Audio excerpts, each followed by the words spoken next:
with patience. I retitled a little bit my talk in order to focus really on the key message. So the talk is now titled "The Crisis of Capitalism and the State, More Powerful, Less Responsible, Invariably Legitimate." Because what I try to convey to you now is that we have entered into a new matrix of state-society relations, which is characterized by a particular relationship between responsibility and legitimacy. And this is what I want to convey to you now. My entry point into this inquiry is the missing crisis of capitalism. Now, the mess that Robin Hall just described did not trigger a crisis of capitalism. It created some problems for capitalism, for the continual production profit, but that was very successfully resolved. But what it did not trigger is two things: a crisis in the very operative logic of capitalism, and second, in the legitimacy of the system. We did not see massive protests. The society is very grumpy. More or less it is bearing the increasing social consequences of the economic crisis with equanimity and continuing giving its vote to the right, and it's channeling its frustrations into xenophobia. We don't see any counter movement to the markets the way Carl witnessed the counter movement going both as a consensus from the left and the right in the beginning of the 20th century. So none of that is happening. There is no crisis of capitalism.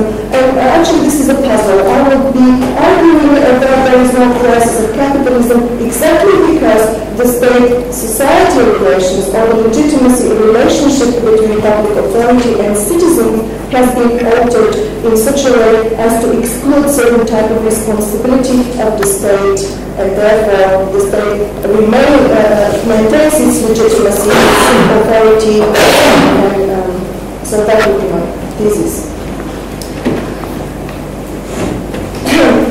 What has happened, however, is that while we have been debating, anticipating, some celebrating the crisis of capitalism, capitalism has changed itself.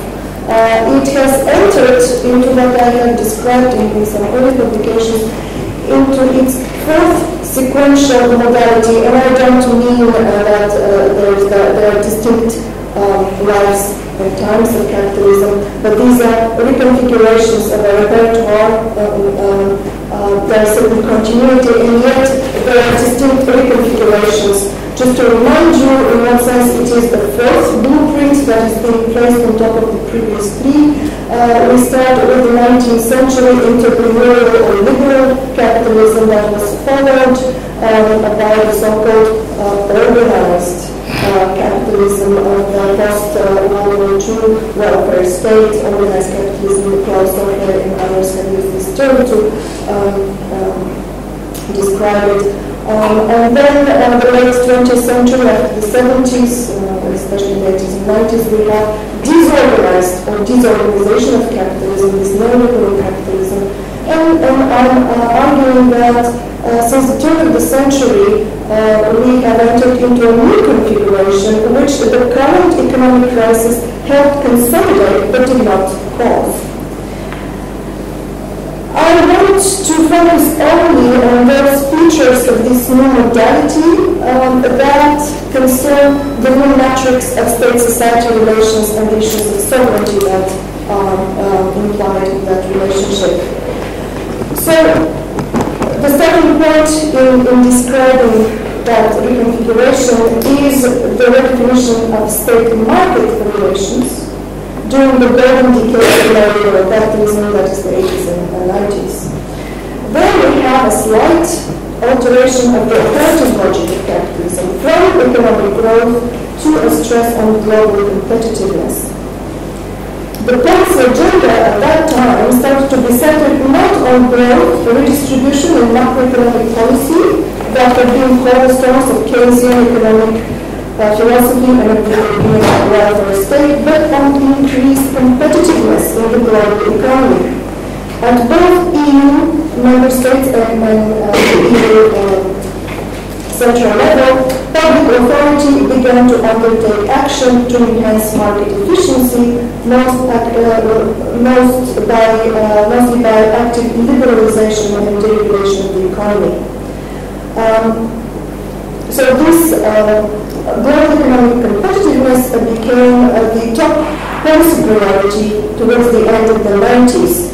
That shift is explicit if we look for evidence. We could have a look at, for instance, the EU policy agenda since the turn of the century, as the stress on global competitiveness has increased from its Lisbon strategy of published in the first version in the year 2000, where the EU pledged to become by year 2010 the most competitive and dynamic knowledge-based economy in the world. To its revised version adopted in 2006 and the current Agenda 2020, there is this persistent stress on global economic competitiveness. So there seems to be a trans-ideological consensus on placing very high priority on global economic competitiveness that has been embraced by both capital and labor and enforced by public authority both at the level of the European Union institutions and at the level of the United States. Public authority, and I mean at all levels of governance, not just the state level, is undertaking ever more policy action to intensify the production of wealth, and less action to counter with social policy the risks to society.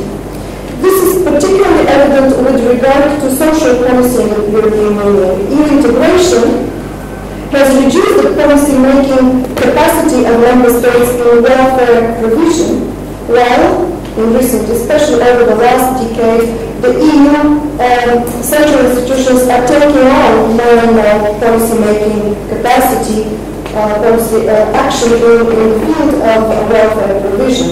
However, the trick is that there is a discrepancy.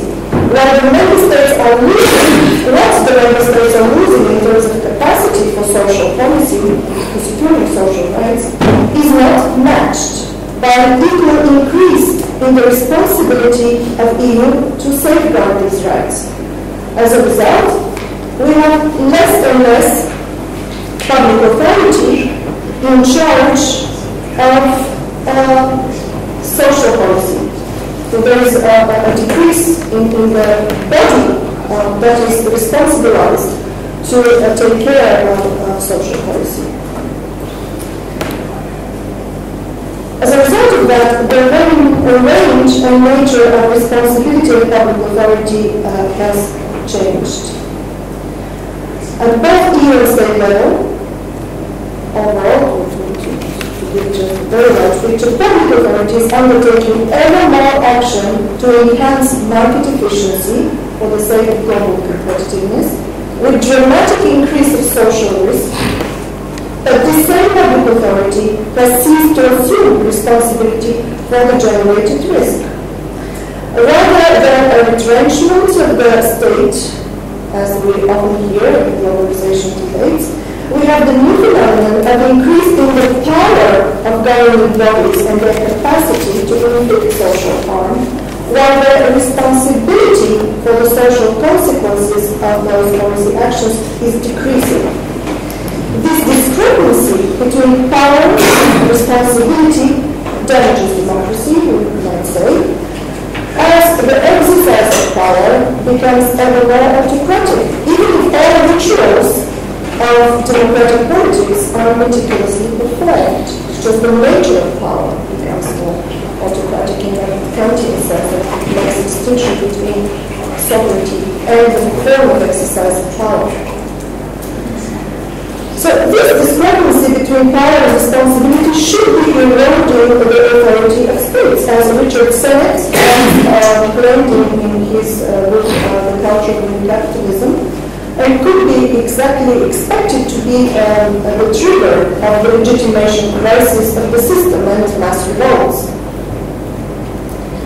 As all of these talk about the crisis of capitalism would suggest. Yet, no such crisis ensues. This is the case. So there is no crisis of the legitimacy of the system because, meanwhile, the legitimacy relationship between citizens and public authority has altered in such a way as to absolve the state from social responsibility. Let me now turn to this logic to explain this point. During the third neoliberal stage, the metrics of state-society relations have been what Domenico Maggioni described as the regulatory state, a state that gave priority to the use of legal authority and regulation over other tools of stabilization and redistribution. A peculiarity of this style of regulation is that it is individual-based. Regulatory policy, what the French call l'état social actif, is conducted, although the refers to welfare state, is conducted in a style of policy making that consists in transferring responsibility for well-being from public authority to citizens on issues ranging from maintaining a healthy lifestyle to protection of the environment, investing in employment, finding jobs, securing pensions, borrowing to buy houses. Thus, the nanny state, remember that the state was called the nanny state of welfare capitalism, was replaced by what I call the stepmother state of consciously using these metaphors, we need them. So the nanny state of welfare capitalism was replaced by the stepmother state of the neoliberal 80s and 90s, a state that used legal authority to enforce individual self-reliance.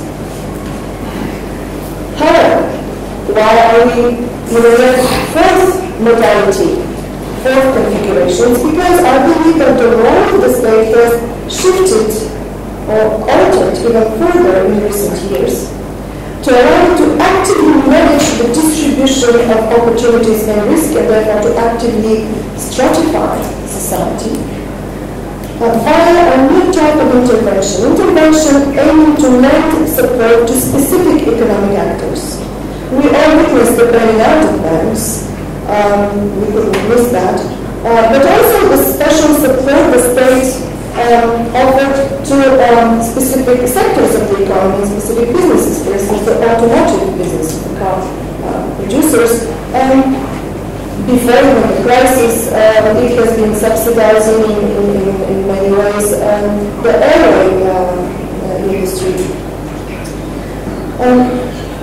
So even in the European Commission has been complaining over the past decade that there is more and more state aid provided to big companies, so-called national champions, often in defiance of competition rules, but on grounds that this is going to help the global economic competitiveness of national economies. However, it is not only corporate capital that has profited from a privileged treatment by the state. So have groups of workers.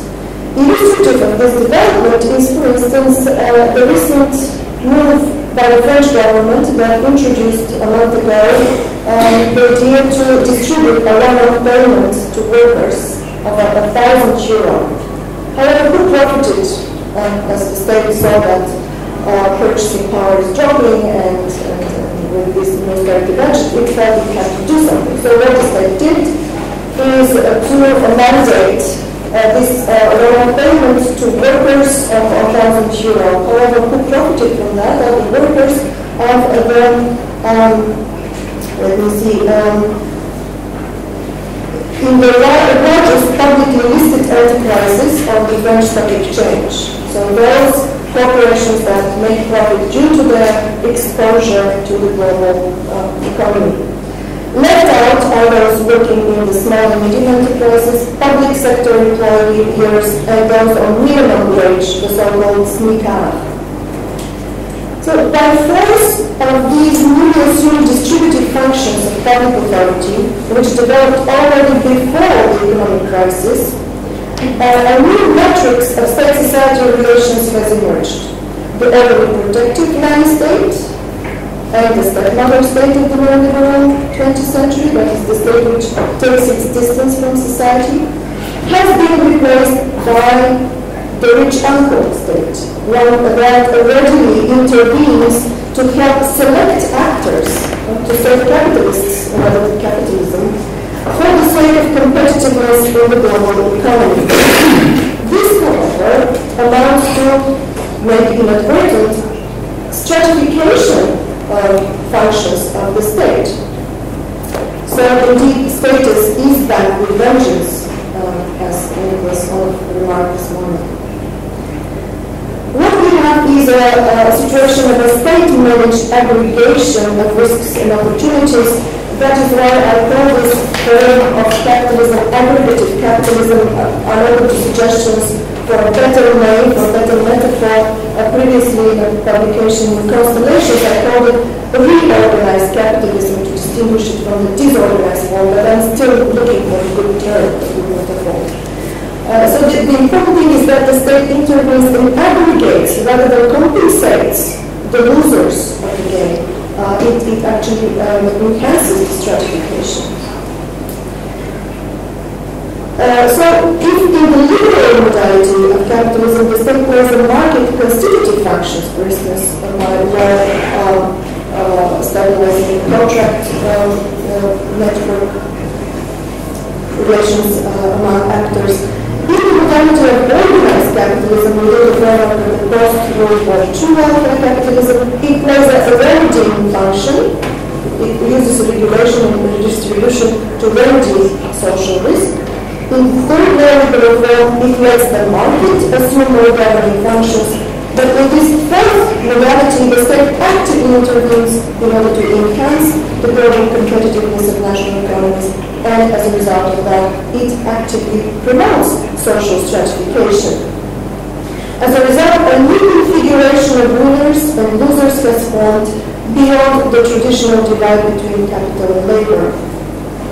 Let me broadly explain a little bit this. In an idealized market society, risks and opportunities are evenly mixed for participants. Now, capitalists accrue more opportunities for wealth creation, but they also assume more risk for their enterprise, for failure. Workers who wage labor would have less opportunity, but also less risk. When the distribution of risk and opportunity in the beginning of the 20th century, more risk went to workers, then the state came and intervened to remedy that. So we have a different situation now when the risks are augmenting, are accruing for some groups of the population, and opportunities are also enhancing. This is not a natural process, it's being held by institutionalized framework of policy by public authority. Okay. Now, what are the consequences of that for politics under aggregative capitalism? Aggregative capitalism is marked by three particular features in terms of politics, how politics looks under it. The first is what I would describe as a pathological legitimacy relationship. Let me explain that. It sounds bad, but it's not as bad. So, the legitimacy relationship between public authority and citizens is constituted, among other things, by what Klaus Orphan has called the legitimate and legitimacy conferring functions of the state. Sorry for the functionist, modernist language. But of course he means that these functions are embedded within a symbolic structure of shared meanings.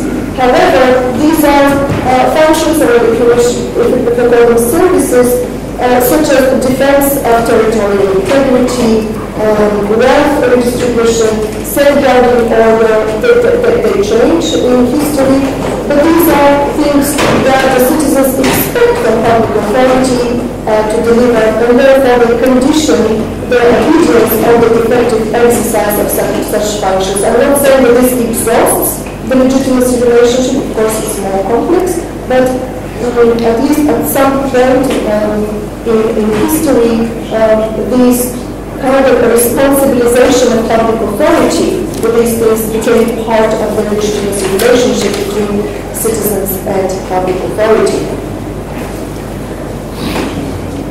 Now, what has happened is that in the course of the institutionalized practices of individualist civilization, the very legitimacy relationship between public authority and citizens has been altered to exclude distributional issues from the range of political responsibility.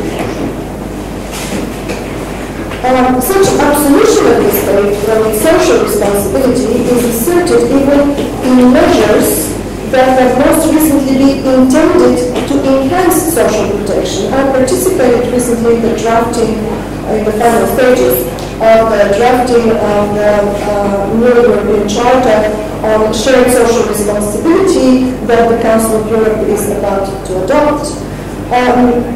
There, what is really striking is this effort, really the very drafting of the Charter was triggered by some sense that something has to be done against the social precarity, the increasing social precarity. So what we end up having is a charter that says that we need to share responsibility among the various social actors because states are less able to fulfill their role of ensuring access to social protection. This is a given. This is the assumption that the state can no longer deliver on its social responsibility. So, overall, just to conclude that point, justifying neoliberal economic policy with the inevitable nature of globalization, public authority has gradually, effectively managed to redefine its relationship with citizens.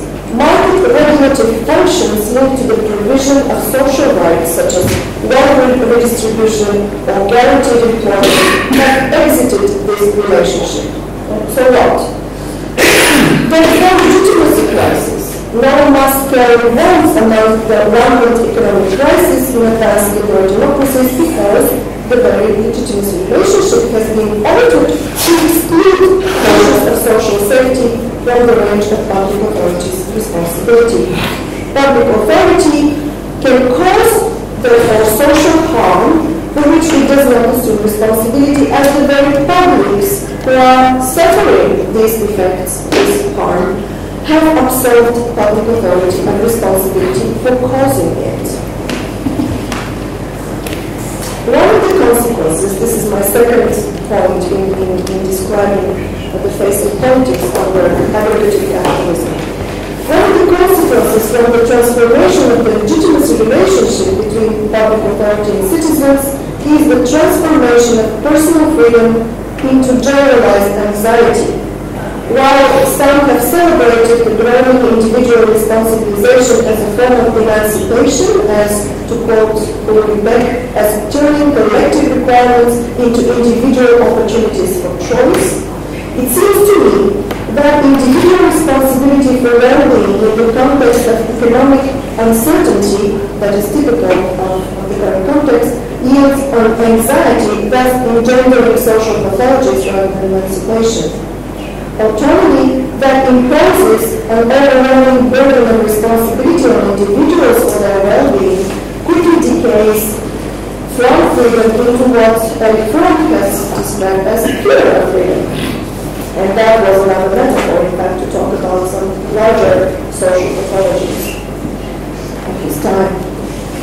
What I want to stress is that it is exactly because public authority is perceived as incapable of managing the nebulous threats coming from global integrated world. So because people have redefined what they can expect from public authority to deliver, that this fear of freedom is being channeled not into request for more social protection, but into demand, but into the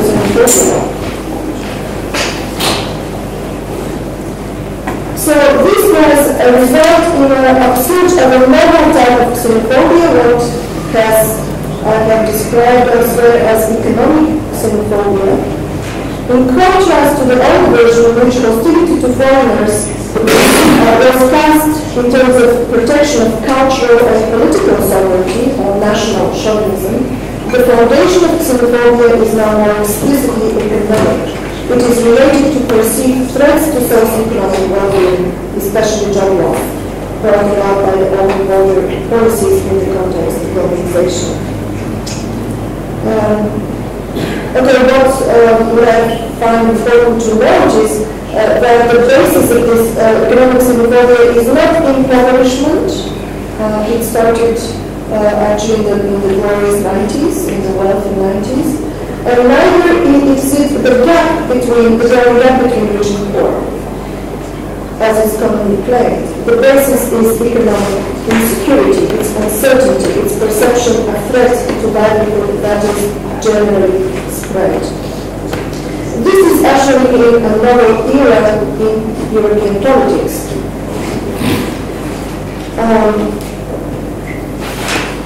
As economic liberalism and globalization has come to be accepted as being without an alternative, citizens have begun addressing public authority with demands for compensation for the insecurity.